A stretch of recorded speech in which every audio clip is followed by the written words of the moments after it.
All right, everyone, welcome in. Today we're going deep, really deep, into something you might think you already know. Uh-huh. Fasting during Ramadan. Right. No food, no drinks, sunrise to sunset. Yeah. We all know the basics, right? Right. But we're going way beyond that. Okay. We're going to explore the WHY. Why do it? The wide. We've got this incredible text, lays out 9 distinct purposes of Ramadan fasting, way beyond an empty stomach. It's true. It's not just about the food or lack of it, I should say. This text, it frames fasting as this massive act of worship, like synchronized almost. Synchronized. Yeah, like millions of people all doing the same thing at the same time, a global expression of gratitude. Okay, I got to wrap my head around that. Help me out. Think of it this way. You're invited to a king's feast, right? You wouldn't just dive in and stuff your face. I mean, maybe?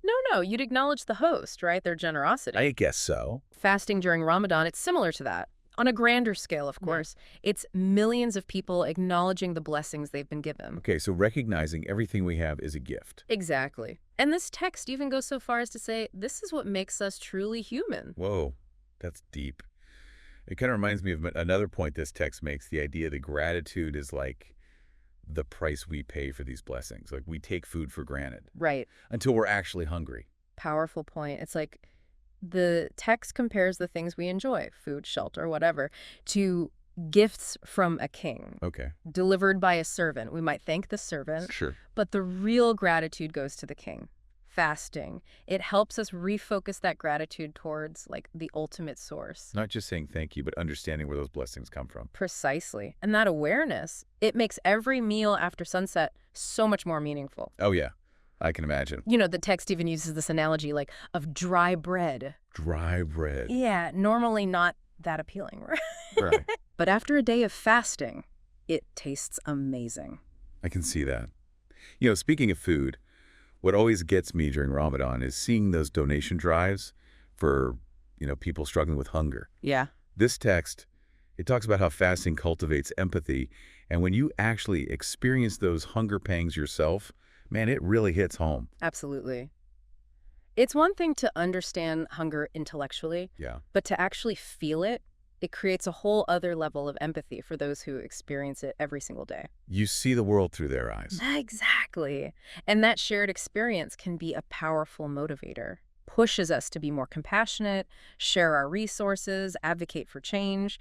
Okay, but let's be real for a second. Mhm. Fasting isn't just about feeling good and helping others, Mhm. right? It's a struggle, Sure. battling those cravings, those desires. You're hitting on another key purpose here, taming what the text calls the carnal self. Carnal self. That part of us that wants instant gratification gives in to every impulse. Oh, I know that part of me very, very well. Right. It's like wrestling a wild animal sometimes. That's a great analogy. Fasting, it's like training that wild animal, teaching it discipline, self-control. Right. You deny those desires, you strengthen your willpower, and that can have positive effects in other areas of life too. Yeah. It's not just about the food. Building up those mental muscles. Exactly. But it goes even deeper than that. Oh. It's not just about controlling desires. It's about recognizing we're not really in control.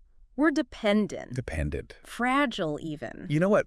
I've always felt like fasting strips away that illusion of self-sufficiency. Yeah. You realize how much you actually need things outside of yourself. Exactly. And that realization, it's humbling. Humbling for sure. Helps us recognize we're not the center of the universe, that we're part of something much larger. Right. You acknowledge your need. You open yourself up to a sense of reliance on a higher power.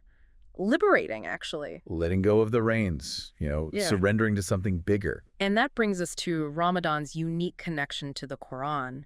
It's the month it was revealed, to Prophet Muhammad, peace be upon him. That's right. And the text actually suggests that by fasting, believers are trying to reach a similar state of purity and receptivity as when the Quran was first revealed. Like creating a sacred space within to receive that divine guidance. Right. And imagine millions of people striving for that same purity. It's an incredible spiritual atmosphere. I've always found Ramadan to be such a unique time of year. It's like the entire Muslim world transforms into a giant mosque. Yes. Everyone reciting the Quran. Powerful image, isn't it? It is. Speaks to the potential for spiritual growth during this time. Another key purpose highlighted in the text.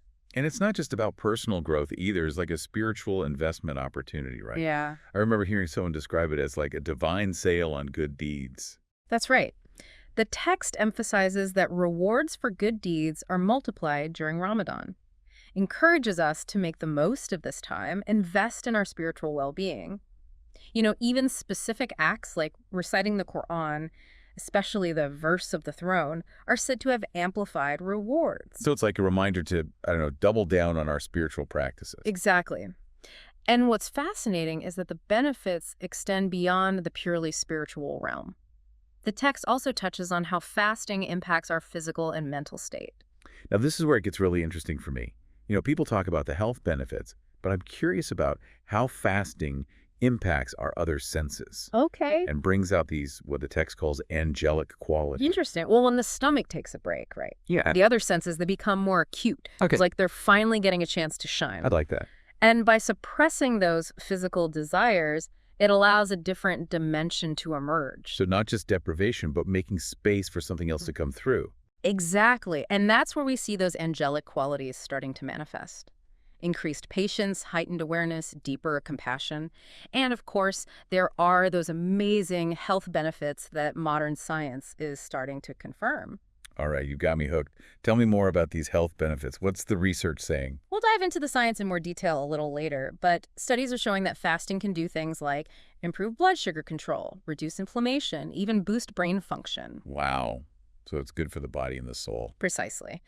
And all of this brings us to the final, maybe the most profound purpose of fasting outlined in the text. Okay. It circles back to the idea of the carnal self Right. and its resistance to submitting to a higher power. I mean, you mentioned carnal self earlier, but I'm still not 100% clear on what that means. It's that part of us driven by instinct, ego, desire to be in control. Okay, so how does fasting play into that? Well, the text shares this story about how the carnal self, it only truly submits to God after experiencing hunger, like this ultimate act of surrender, breaking down our ego, bringing us to a state of humility. So even in discomfort, there's this connection to something greater than ourselves. That's the beauty of it, a feeling that can stay with us long after Ramadan is over. I'm feeling inspired already, but I know we've got a lot more to unpack here. We've only just scratched the surface of these 9 purposes, really. So much more to explore. It's amazing how these principles, which come from fasting, have such a wide reach. It really speaks to the wisdom of this ancient practice. Welcome back, everyone. We've explored the spiritual side, the practical side of these 9 purposes of Ramadan fasting. Right. But now it's time to get a little scientific. You mentioned some pretty amazing health benefits. I did. I'm ready to hear more. It's amazing, isn't it? This ancient practice, backed up by modern research. You mentioned blood sugar control, for example. I did. It's a big concern for a lot of people. Huge. So what if we learned about how fasting impacts that? Well, studies show that fasting can improve your body's sensitivity to insulin, Okay. meaning it can use glucose for energy more effectively. And that's key for preventing type 2 diabetes. A growing problem. Absolutely. It's like giving your pancreas a break. A vacation. Exactly. Lets it reset, function better, and it goes beyond prevention. Research suggests fasting can help people who already have diabetes manage their blood sugar. Incredible. Just abstaining from food can have such a big impact. It is pretty powerful. And speaking of simple things with powerful effects, you mentioned inflammation. Right. How does that tie into fasting? Well, most people think of inflammation like when you get injured, right? Yeah. But there's this chronic low-grade inflammation. It's harmful over time, Long term. Yeah. linked to all sorts of chronic diseases, Yeah. heart disease, cancer, even Alzheimer's. So it's like a slow burn. Exactly. Yeah. And the amazing thing is, research suggests that fasting can reduce inflammation. Triggers this process called autophagy. Autophagy, okay. Your body cleans house, gets rid of damaged cells and proteins. Spring cleaning for your cells. That's a good way to put it. And this cellular renewal, it has a ripple effect. Studies have shown fasting improves heart health, lowers blood pressure, triglycerides, cholesterol. So it's protecting your heart. Naturally. And it doesn't stop there. Some studies even suggest fasting can boost brain function, protect against neurodegenerative diseases. Wait, a brain power boost from fasting. How does that work? It seems like fasting stimulates the production of a protein called BDNF, essential for brain cell growth and survival. So it's like, Fertilizer for your brain. I like that.